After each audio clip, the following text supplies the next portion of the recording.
me an anointing to call fire down. I said, well, I'll give you 24 hours. Come on. He'd already slew 450 false prophets. Yeah. Bless him, Lord. I'll give you 24 hours. Bless him, Lord. And if the devil, and if God's not sent, if you not come against me, I'm coming after you. Boy, I'm glad sometimes we have to take that shield of faith. We have to take the sword of the Spirit, which is the word of God. Hallelujah. Well, glory to the Lamb.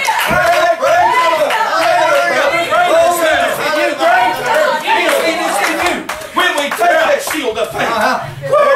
But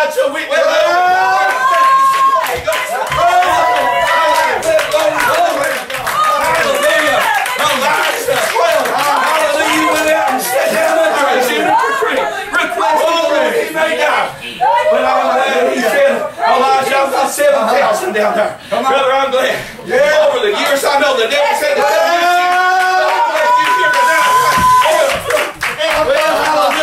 for our fruit and running that God delivers still. That trust in Him.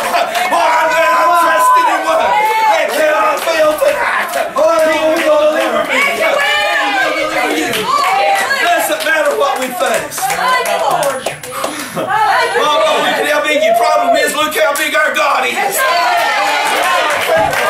To deliver us against any obstacle that's in our way, praise God. Yes, Jesus. Thank you, Lord. I'm glad I preach a very big God. Yes. I know the devil's got power. I know the devil's got a lot of power. But I'm glad our God's got all power.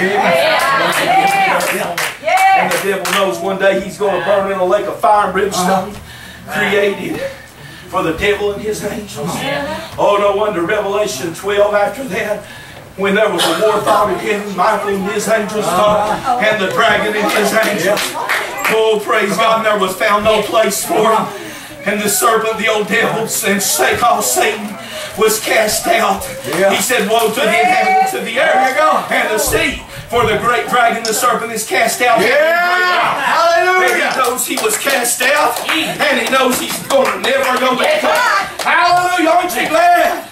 God said, blessed and holy are he that hath part in the first resurrection. On such the second death hath no power. Oh, I'm glad, thank God, that what we've got with God tonight. I know a lot of the world don't understand. A lot of the world thinks it's all, well, they say, well, it's emotion. An emotion is a fleeting thing. Boy, you can be happy one minute, get sad news, and you can be sad the next, but I'm glad the joy of the Lord. Sister, aren't you glad the joy of the Lord? Well, the joy of the Lord, what keeps us on this journey. Because it's a joy that's inside that the devil can't have, that the world can't duplicate. Well, bless the Lord. I'm glad to God, no matter what we face, no matter what obstacles we face, that God is a delivering God. He's not faced anything too big that He can't handle, sister. I'm glad God can handle anything. If He can cast out demons. Oh, the man in the Gadarenes that was possessed with the devils, you remember when he saw Jesus coming a long way off. He said, why? The demon spoke and said, why have you come to torment us before our time? The devil knows he's got a time. Oh, and if he's going down, he's going about as a roaring lion right now. We even find in the book of Job, you remember, 1,000 years before Jesus ever came on the earth.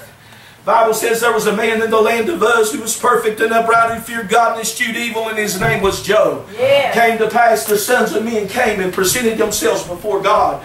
And Satan came also. And God spoke and asked him a specific question.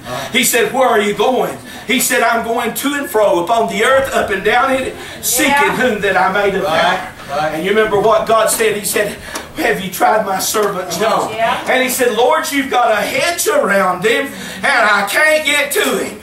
But you take the hedge down. Oh, I'm glad we've got a hedge around us. Aren't you glad of that? I'm glad I've got a protecting hedge around me. Because I've stomped at the devil, I've said things over the years, and if he could, he'd have snubbed me out. But I've got news for him, and every fallen demonic angel, I've got news for the world, that the God I serve is able. Well, he's able to deliver. He's able. He's able. He's able.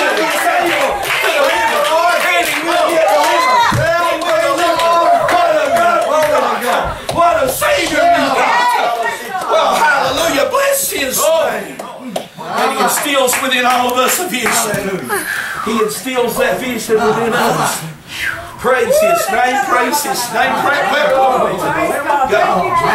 He instills a vision. And when you get up one morning, it feels like God's Word, yeah. When you get up and you think everything's going wrong, remember the vision. Yeah. See, Moses never forgot what he saw and what he heard at the burning bush. Amen. You know, over the years, I felt God so strong. It's not been every time, but I'm telling you what, over the years, Brother Ron, I'm telling you what, I know God has spoke to me. I've heard His voice, and I know for a absolute positive fact that it was God. And there's nothing nobody can do to come and steal that away from me. Because I know. I'm glad He said, my sheep know my voice, and a stranger they will not follow. I'm glad we don't live under Jewish law. Amen. And as you know, when I was looking, I always like to look, and I noticed these, and I figure what I figure they're used for is a Christmas plate. And I maybe, you know, they probably hang there and you put a curtain up. Yeah. Well, and under the law, as you know, there was a curtain held up, and only priests of the Levitical priesthood were allowed to go behind the curtain. And they would only go one time a year. And if they hadn't lived the life, then the people were in trouble for a whole year. But there would be bells attached along the bottoms of the curtains. And, you know, if God had accepted, we would have to stand back and wait for the bells to jingle. Oh, that was the only way we would know. But I'm glad when Jesus died on the cross of Calvary, He said that veil that separated the most holy was rent in twain from the top to the bottom. And He said, let whosoever will come and take that water of life freely. You know what whosoever meant, Ronnie? And it meant Mike. And it meant everybody else. But I'm glad my prayer bills is on God's right hand. I'm glad He is the risen Son of God. Can you think, sister, when the devil, how he reacted? Because in the 4th chapter of Luke we find when He took Jesus and set Him on the pinnacle of the temple, and He took Him and showed Him all the kingdoms of the world in a moment of time. And He said, if you'll bow down and worship Me, all this will be done. Well, it was already His anyway. Can you imagine, sister, how He rejoiced when He saw Jesus die? And you know, the disciples were there, and they left crying. Worst day of their life. They left. Some of them went on the road to Emmaus. But you know, some of them left, and they all scattered. And to think, the devil is there rejoicing. I've got those people now. I've got them now. I've got them right where I want them. Their Savior, their Messiah is dead. But aren't you glad that on that third appointed morning that God sent an angel down and rolled the stone back, not to let Jesus out, but to let us in. Hallelujah. But even when He was in the tomb, I'm glad His Spirit went back and preached to everyone in bondage from Adam on up, so that everybody could come through and by the blood. But Jesus, is it okay if I say the devil's the only person that don't have the keys to his own shop? Because Jesus said, I've got the keys of death and of hell. Hallelujah. Aren't you glad Jesus has got the keys? He's got the keys to the kingdom. Hallelujah. Jesus has got what I need. I'm glad the vision that He instilled within me.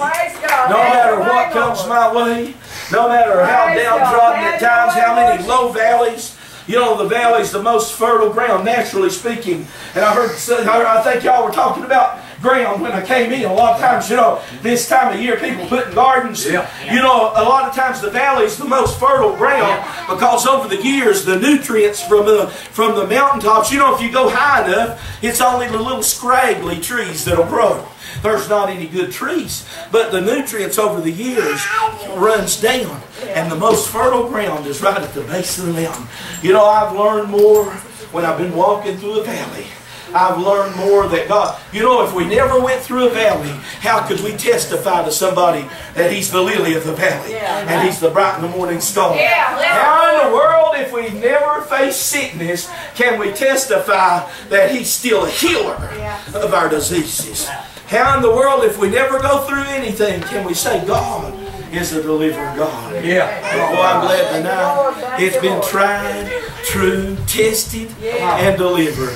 Our God is a deliverer. Right. Are you glad tonight that God's instilled a vision? God's got a vision, and I believe that tonight there's people here where their vision is greater than any problem you could ever have. I believe that the vision that God's instilled within you, that you know, that you know, that you know, that you know, that you know, that God saved you, that God's delivered you, that God's going to take care of you, that God's going to, He's got a provision. Because I know if you're saved tonight, I know that you've got a very real enemy. You may say, well, everybody loves me, they just pat me on the back. Well, I think naturally you find out that that's not true. There's people that don't like you for whatever reason. And I know there's people don't like to hear me preach. And you know what I tell them? If they know I'm somewhere and they know I'm preaching, if they don't like to hear me, just go somewhere else. Like they say, don't get in my way, don't tie it up. Oh, hallelujah. But you know what? For everybody that don't like you, there's somebody praying for you. There's somebody that'll agree with you, that'll reach out and join hand in hand with you. And any two agree. If we take the word for exactly what He said, any two agree is touching any one thing, it shall be so. For where two or three are gathered together in my name, there am I in the midst of them. I'm glad we serve a big God. We serve a God greater than cancer. We serve a God greater than difficulties. Woo. You know, sometimes I feel like the little widow woman there. You remember when the drought got Elijah... God had told Elijah to go and stand and say for 3.5 years there will be neither rain nor dew upon the land. Right. You remember in 3.5 years there was a great drought. And God said, I'm going to send you down to Zarephath into the city. And you know what? It wasn't that he went there and God had him in the finest place and laid him on luxury beds. But what did he find as he went into the city? He went in and he found a little widow woman gathering sticks. And he inquired, and she said, I'm gathering these few sticks, and I'm going to go and I'm going to make me and my son a cake, and we're going to eat it, and then we're going to die, for there's nothing there. And Elijah said, you put me first. Boy, when we put God first, hallelujah, I'm glad, thank God. I preach a very big God that'll take care of us in every area of our life. You know, not saying you'll be multi-millionaires, but I'm saying God will provide all your needs according to His riches and glory. You can look at me and see that I've not missed many meals. And if I did miss a meal, it was because I chose to. It wasn't because that I didn't have something to eat. God's always provided. Oh, praise God. But Elijah said, you make for me first. The Bible said that she did according to what Elijah had said. And every time that she would go to the barrel of meal, what was she empty? Every time she would reach down, there was meal in the barrel.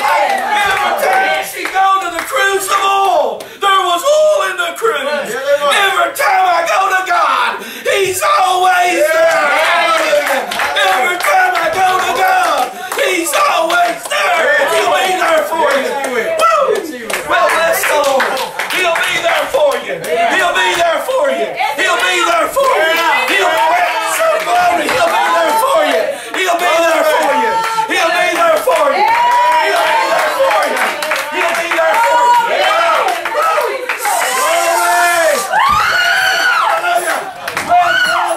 Glory, glory, glory.